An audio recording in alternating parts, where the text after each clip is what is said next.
በሀገር ውስጥ ያሉ የመገናኛ ብዙሃን ሃይማኖታዊ ጉዳዮችን በጥንቃቄና ኃላፊነት በተሞላበት ስነ ምግባር ሊዘግቡት እንደሚገባ የኢትዮጵያ መገናኛ ብዙሃን ምክር ቤት አሳሰበ። ራስ ገዝ በሆነችው ሶማሌላንድ ሪፐብሊክ በጸጥታ ኃይሎችና በጎሳ አባላት መካከል በተካሄደ ግጭት ቢያንስ 20 ሰዎች መገደላቸውን የተባበሩት መንግስታት ድርጅት አመለከተ። ከ100 በላይም ተጎድተዋል። ግጭቱ ዛሬም ቀጥሏል። በደቡባዊ ቱርክና የሶሪያ ድንበር አካባቢ ትናንት በደረሰው የመሬት መንቀጥቀጥ የሞቱት ሰዎች ቁጥር ከ5000 አለፈ። የተጎዱትን ሕይወት ለማትረፍ ከበርካታ ሀገራት የተውጣጡ ቡድኖች ጥረት ቀጥሏል። ዜናው በዝርዝር። የኢትዮጵያ ኦርቶዶክስ ተዋሕዶ ቤተክርስቲያን ውስጥ የተፈጠረው ችግር በእጅጉ እንዳሳዘነው የአማራ ክልል የሃይማኖት ተቋማት ጉባኤ አመለከተ። መንግስት ጣልቃ ከመግባት ይልቅ ችግሩን በሰላም እንዲፈታ እገዛ እንዲያደርግም ጉባኤው ጠይቋል። የአማራ ክልል የሃይማኖት ተቋማት ጉባኤ ዛሬ ከቀትር በኋላ በሰጠው መግለጫ የኢትዮጵያ ኦርቶዶክስ ተዋሕዶ ቤተክርስቲያን ከመንፈሳዊ አገልግሎቷ በተጨማሪ ለሕዝብና ለሀገር ሰላምና እድገት ያበረከተችው አስተዋጽኦ የላቀ መሆኑን አስታውሶ ሰሞኑን የተፈጠረው ሁኔታ ግን በእጅጉ አሳዛኝ ነው ብሏል። የጉባኤያችን አባል በሆነችው የኢትዮጵያ ኦርቶዶክስ ተዋሕዶ ቤተክርስቲያን የገጠማት ፈተና እኛ የጉባኤው አባል ቤተ እምነቶችን እጅግ ያሳዘነንና ወደ ፈጣሪ እንድንጮህ ያደረገ። ይህ በእንዲህ እንዳለ በአንድ ተቋም ውስጥ በተለያዩ ጊዜያት ግጭቶችና ተቃርኖች መፈጠራቸው ነባራዊ እውነታ በመሆኑ እንደ ማንኛውም ተቋም ፈተና ሊገጥማት የሚችል ቢሆንም ከሰሞኑ በተፈጠረው እጅግ አስደንጋጭ ቀውስና የሰው ሕይወት እልፈት ከፍተኛ ሐዘን ተሰምቶናል። ጉባኤው በመግለጫው መንግስት ገለልተኛ ሚና እንዲኖረው በማሳሰብ ሕግ የማስከበር ኃላፊነቱንም እንዲወጣ ጠይቋል። በምዕመናን ላይ የኃይል እርምጃ የወሰዱ የጸጥታ አካላትም በሕግ እንዲጠየቁ እንዲደረግ አሳስበዋል። መንግስት በየአካባቢው የገለልተኝነትንና የሕግ አስከባሪነት ሚናውን በመያዝ ሕግ እንዲያስከብር፣ የቤተ ክርስቲያኗን ሉዓላዊነትና ቀኖና እንዲያስከብር፣ በተከሰተው የሰው ሞትም ሆነ ማንኛውም አባባሽ ድርጊት ፈጻሚዎችን ለሕግ እንዲያቀርብ፣ በቤተ ክርስቲያኗ የውስጥ ጉዳይ ጣልቃ በመግባት ግጭት እንዲፈጠር ያደረጉ አንዳንድ የጸጥታና የአስተዳደር መዋቅር ውስጥ ያሉ አካላት በሕግ ተጠያቂ እንዲሆኑና ችግሩን ከማባባስ ተመልሰው ቤተክርስቲያኗ የገጠማትን ችግር በቀኖናዋና በሰላማዊ መንገድ መፍታት እንድትችል ድጋፍ እንዲያደርጉ እንጠይቃለን። ቤተክርስቲያኗ የያዘችው ጾምና ጸሎት በፈጣሪ ዘንድ እንዲሰማና የችግር መፍቻ እንዲሆንም ጉባኤው ተመኝቷል። ሰሞኑን ከተፈጠረው የቤተክርስቲያኒቱ ችግር ጋር በተያያዘ የነነዌን ጾም ምክንያት በማድረግ ምዕመናን ለ3 ቀናት ጥቁር ለብሰው በያሉበት በጾምና ጸሎት እንዲተጉ ቅዱስ ሲኖዶስ አውጇል። ወኪላችን አለምነው መኮንን ከባህር ዳር በላከው ዘገባ በባህር ዳር ከተማ የሚገኙ መጠጥ ቤቶችም ከምግብ ነክ አቅርቦት ውጪ አገልግሎት እየሰጡ እንዳልሆነም ገልጿል። በሀገር ውስጥ ያሉ የመገናኛ ብዙሃን ሃይማኖታዊ ጉዳዮችን በጥንቃቄና ኃላፊነት በተሞላበት ስነ ምግባር ሊዘግቡት እንደሚገባ የኢትዮጵያ መገናኛ ብዙሃን ምክር ቤት አሳሰበ። በዛሬው ዕለት ምክር ቤቱ ባወጣው መግለጫ አሁን በሀገራችን የሚታየው የመገናኛ ብዙሃን አጠቃቀም በአግባቡ የሙያውን ስነ ምግባር ካልተከተለ ሕዝቡን ወዳልተፈለገ መንገድ ሊመራ እንደሚችል ስጋቱን አመልክቷል።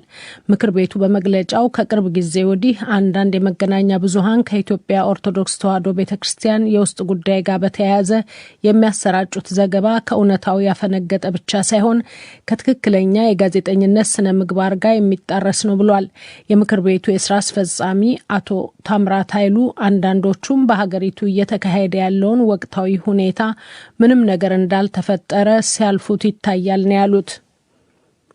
አንዳንድ መገናኛ ብዙሃን የተፈጠረውን ችግር እንደሌለ እንዳልተከሰተ በዙሪያቸው ምንም ነገር እንደሌለ በማስመሰል ነገሩን እንዳላየ ሲያልፉ፣ ሌሎች መገናኛ ብዙሃን ደግሞ ከተነገረ ውጪ ያሉ ጉዳዮችን በማጋነንና በማጮህ ለግጭት የሚጋብዙ ዘገባዎች ሁሉ ተመልክተናል። በዋናነት ደግሞ ፍቃድ አውጥተው እየሰሩ ያሉ የሃይማኖት መገናኛ ብዙሃን አሉ። የቴሌቪዥን ስርጭቶች ሁሉም አልተመዘገቡም። በኢትዮጵያ መገናኛ ብዙሃን ባለስልጣን በኩል የተወሰኑት መመዝገባቸውን ሪፖርት አለን፣ ወደ 26 የሚጠጉ። ነገር ግን አንዳንዶቹ የራሳቸውን ሃይማኖት እና የጸሎት ፕሮግራም ከማቅረብ ይልቅ የሌሎች ሃይማኖቶችን አስተሳሰብ፣ የትምህርት አሰጣጥ እና የእምነት መሰረቶች ላይ ትኩረት በማድረግ መተቸት እና ማጣላት፣ ይሄ ከስነ ምግባር ደንቡ የወጣ ነው። ምናልባትም በሕግ የሚያስጠይቅ ሆኖ የሚታይ ነው።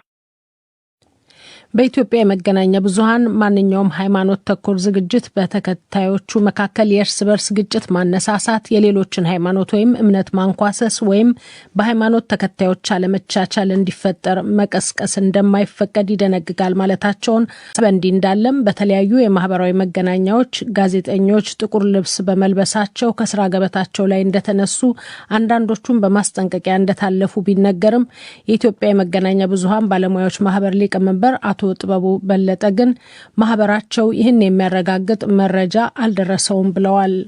በዚህ ምክንያት ባገድኩ ምናምን የሚል የሰማሁት የለም። አንዳንድ ማህበራዊ ድረገጽ ከሚዲያ አካባቢ ሳይሆን ከዚህ ከሆነ መስሪያ ቤት የመድኃኒት ቁጥጥር ምናምን የሚል እዛ ጥቁር ለብሶ መግባት ክልክል ነው የሚል አንድ ፖስት የተደረገ ነገር አይቼ እየገረመኝ ነበረ።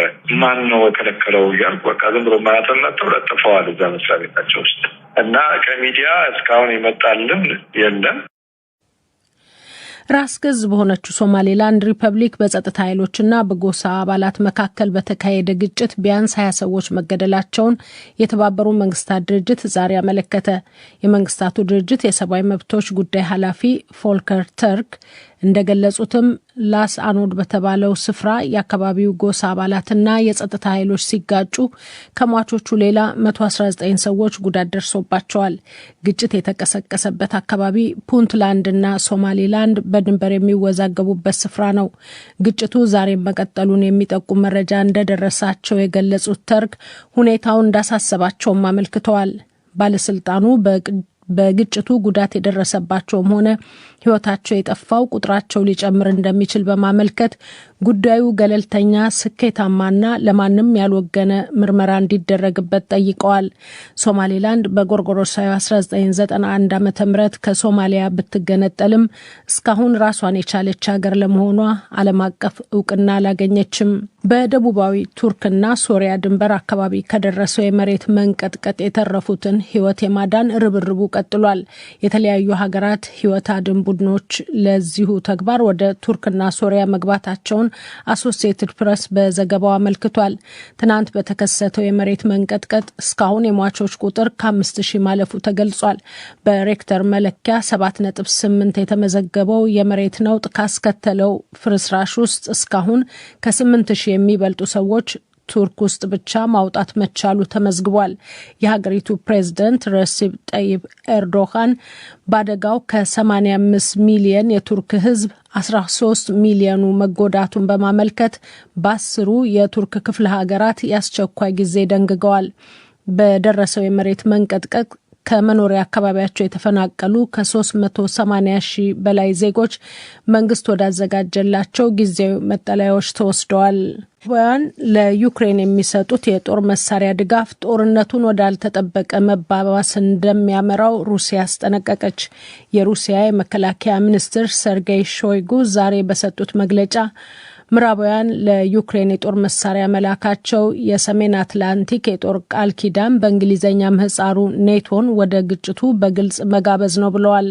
ሚኒስትሩ አክለውም ዩናይትድ ስቴትስና አጋሮቿ የሩሲያ ዩክሬን ጦርነትን በሚችሉት ሁሉ እያራዘሙት ነው፣ ለዚህም የጦር መሳሪያ እየላኩ ነው ሲሉ ከሰዋል። ጀርመንና አሜሪካ ለኪየቭ የጦር መሳሪያ መላካቸውን ትናንት ይፋ ማድረጋቸውን ተከትሎም ሩሲያ ዩክሬን ላይ በሚሳኤልና በሰው አልባ አውሮፕላን ጥቃት ማጠናከሯን ዘገባዎች ያመለክታሉ። በጥቃቱም 11 ሰዎች መገደላቸውን ባለስልጣናት ገልጸዋል። ኢትዮጵያ ኦርቶዶክስ ተዋሕዶ ቤተክርስቲያን ውስጥ የተፈጠረው ችግር በእጅጉ እንዳሳዘነው የአማራ ክልል የሃይማኖት ተቋማት ጉባኤ አመለከተ። መንግስት ጣልቃ ከመግባት ችግሩ በሰላም እንዲፈታ እገዛ እንዲያደርግም ጠየቀ። በሀገር ውስጥ ያሉ የመገናኛ ብዙሃን ሃይማኖታዊ ጉዳዮችን በጥንቃቄና ኃላፊነት በተሞላበት ስነ ምግባር ሊዘግቡት እንደሚገባ የኢትዮጵያ መገናኛ ብዙሃን ምክር ቤት አሳሰበ።